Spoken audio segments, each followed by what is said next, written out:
అమెరికాలో ఎన్నికల వేడి క్రమక్రమంగా ఊపందుకుంటోంది.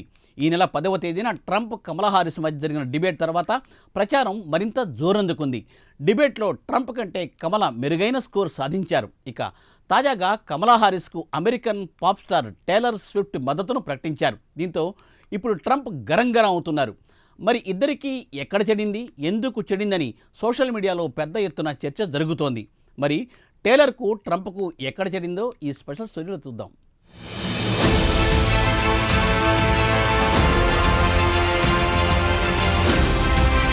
ఈ ఏడాది నవంబర్ 5న అమెరికాలో ప్రెసిడెన్షియల్ ఎన్నికలు జరగనున్నాయి. అప్పుడే డెమోక్రాటిక్ పార్టీ తరపున పోటీ చేస్తున్న కమలా హారిస్ కు, రిపబ్లికన్ పార్టీ తరపున పోటీ చేస్తున్న డొనాల్డ్ ట్రంప్ కు మాటల యుద్ధం మొదలయ్యింది. ఈ నెల 10వ తేదీన జరిగిన ట్రంప్ వర్సెస్ హారిస్ డిబేట్ లో హారిస్ ట్రంప్ పై స్కోర్ సాధించారు. ఇక తాను కమలా హారిస్ తో డిబేట్ లో పాల్గొననని తేల్చి చెప్పేశారు ట్రంప్. ఇక అసలు విషయానికొస్తే America pop star Taylor Swift కూడా కమలా హారిస్ కు మద్దతుగా ఇన్స్టాగ్రామ్ లో పోస్ట్ చేశారు. చైల్డ్లెస్ క్యాట్ లేడీ అని పోస్ట్ చేసి సంతకం పెట్టారు. తనతో పాటు క్యాట్ అంటే పిల్లి ఫోటో కూడా పోస్ట్ చేశారు. రిపబ్లికన్ పార్టీ వైస్ ప్రెసిడెంట్ అభ్యర్థి జేడీ వాన్స్ పై ఆమె విమర్శలు కురిపించారు. ఇదిలా ఉండగా ఈ 34 ఏళ్ల గ్లోబల్ పాప్ సెన్సేషన్ కు హారిస్ కు ట్రంప్ కు మధ్య డిబేట్ జరగడానికి ముందు హారిస్ కు మద్దతు ప్రకటించడంతో ట్రంప్ కాస్త నీరుగారిపోయారు. మరి హారిస్ కు స్విఫ్ట్ మద్దతు ప్రకటించినంత మాత్రాన ట్రంప్ నష్టపోతారా అనే చర్చ సోషల్ మీడియాలో మొదలయ్యింది. ఇక వీరిద్దరికి 2018 నుంచి రాజకీయంగా పడ్డం లేదని చెబుతున్నారు. అక్టోబర్ 7, 2018లో టేలర్ స్విఫ్ట్ తన ఇన్స్టాగ్రామ్ పోస్ట్ లో మిడ్ టర్మ్ ఎలక్షన్ లో టెన్నెసీ నుంచి పోటీ చేస్తున్న డెమోక్రాటిక్ అభ్యర్థికి మద్దతు పలికారు. అప్పుడు రిపబ్లికన్ అభ్యర్థి మార్ష్ బ్లాక్బర్న్ ను విమర్శించారు. ఆమె LGBTQ+ రైట్స్ కు మద్దతు పలికారు. అలాగే వర్ణ వివక్షకు వ్యతిరేకంగా పోరాడారు.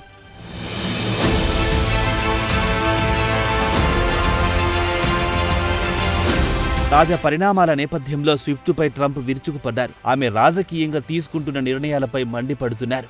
ఆమె మ్యూజిక్ ను తాను ప్రస్తుతం 25% తక్కువ ఇష్టపడతానన్నారు. అయితే అమెరికా నల్లజాతీయుడు జార్జి ఫ్లాయిడ్ ను పోలీస్ అధికారి హత్య చేసిన తర్వాత నుంచి స్విఫ్ట్ ట్రంప్ ను తీవ్ర స్థాయిలో విమర్శించడం మొదలెట్టారు. లూటింగ్ మొదలైన తర్వాత షూటింగ్ మొదలయ్యిందని ట్రంప్ వ్యాఖ్యానించడం పట్ల ఆమె తీవ్ర అభ్యంతరం వ్యక్తం చేశారు. అటు తర్వాత స్విఫ్ట్ వచ్చే నవంబర్ ఎన్నికల్లో నిన్ను ఖచ్చితంగా ఓడిస్తానని శపథం చేశారు. అయితే స్విఫ్ట్ ప్రభావం ఎంత ఉందో చెప్పలేం. కానీ నవంబర్ 2020లో జరిగిన ఎన్నికల్లో ట్రంప్ నిజంగానే ఓడిపోయారు. తిరిగి 4 ఏళ్లు గడిచేసరికి మరోసారి ఇద్దరి మధ్య మాటల యుద్ధం మొదలయ్యింది. మరోసారి ట్రంప్ ను ఆమె వ్యతిరేకిస్తున్నారు. ఈ ఏడాది ఫిబ్రవరిలో ట్రూత్ సోషల్ మీడియాలో ట్రంప్ ఓ పోస్టు పెడుతూ మ్యూజిక్ మోడర్నైజేషన్ యాక్ట్ ను తేవడంలో తానే కీలక పాత్ర పోషించారని క్రెడిట్ కొట్టేయడానికి ప్రయత్నించారు. ఈ డిజిటల్ ఏజ్ లో కాపీరైట్, స్ట్రీమింగ్ రైట్స్ చట్టాలను అప్డేట్ చేశారు. దీంతో మ్యూజిక్ మోడర్నైజేషన్ చట్టం వల్ల టేలర్ స్విఫ్ట్ తో పాటు పలువురు మ్యూజిక్ ఆర్టిస్టులు లాభపడ్డారు. టేలర్ కోసం బైడెన్ చేసిందేమీ లేదు, ఆయన చేయను కూడా చేయడని బైడెన్ పై మండిపడ్డారు ట్రంప్. అమెరికా చరిత్రలో అత్యంత అవినీతికరమైన ప్రెసిడెంట్ బైడెన్ అని తన అక్కసును వెళ్లగక్కారు. ప్రెసిడెంట్ గా బోలెడంత డబ్బు సంపాదించుకున్నారని ట్రంప్ బైడెన్ పై విమర్శలు గుప్పించారు.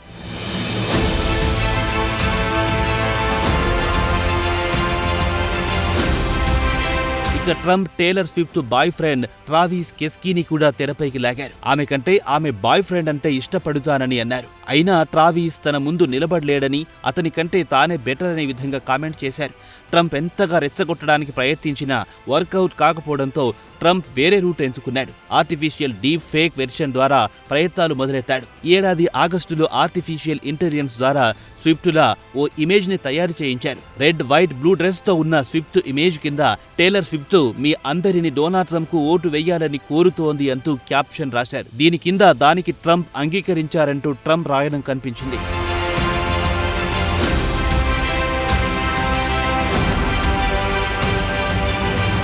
ఈ తతంగం జరిగిన 20 రోజుల తర్వాత స్విఫ్ట్ తన మద్దతు ట్రంప్ కు కాదు, డెమోక్రాటిక్ అభ్యర్థి కమలా హారిస్ కని బహిరంగంగా ప్రకటించేసరికి ట్రంప్ కు మతిపోయింది. దీంతో కాలుగారిన పిల్లిలా ట్రంప్ పై స్విఫ్ట్ శాపనార్థాలు పెట్టడం మొదలెట్టారు. దీనికి ఆమె భారీ మూల్యం చెల్లించుకోవాల్సి వస్తుందని హెచ్చరించారు.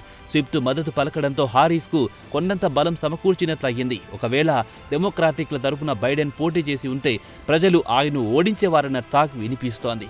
కమలా హారిస్ పోటీ చేయడంతో డెమోక్రాటిక్లకు గెలుపు అవకాశాలు మెరుగుపడ్డాయి. ఇక స్విఫ్ట్ కు ప్రపంచవ్యాప్తంగా అభిమానులున్నారు. ఇన్స్టాలో పోస్టు పెడితే సుమారు 3.3 లక్షల మంది ఆ పోస్ట్ను చూస్తారు.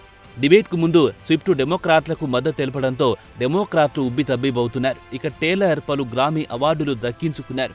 గ్లోబల్ మెగాస్టార్గా పేరు పడ్డారు. ఆమెకు సోషల్ మీడియాలో సుమారు 300 మిలియన్ల ఫ్యాన్లు, అంటే 30 కోట్ల మంది ఉన్నారు. ఇవన్నీ చూస్తే ట్రంప్కు టేలర్పై మండకుండా ఎలా ఉంటుంది? మరి టేలర్ మద్దతు ప్రకటించినంత మాత్రాన కమలా గెలుస్తారా లేదా అనేది కాలమే చెప్పాలి.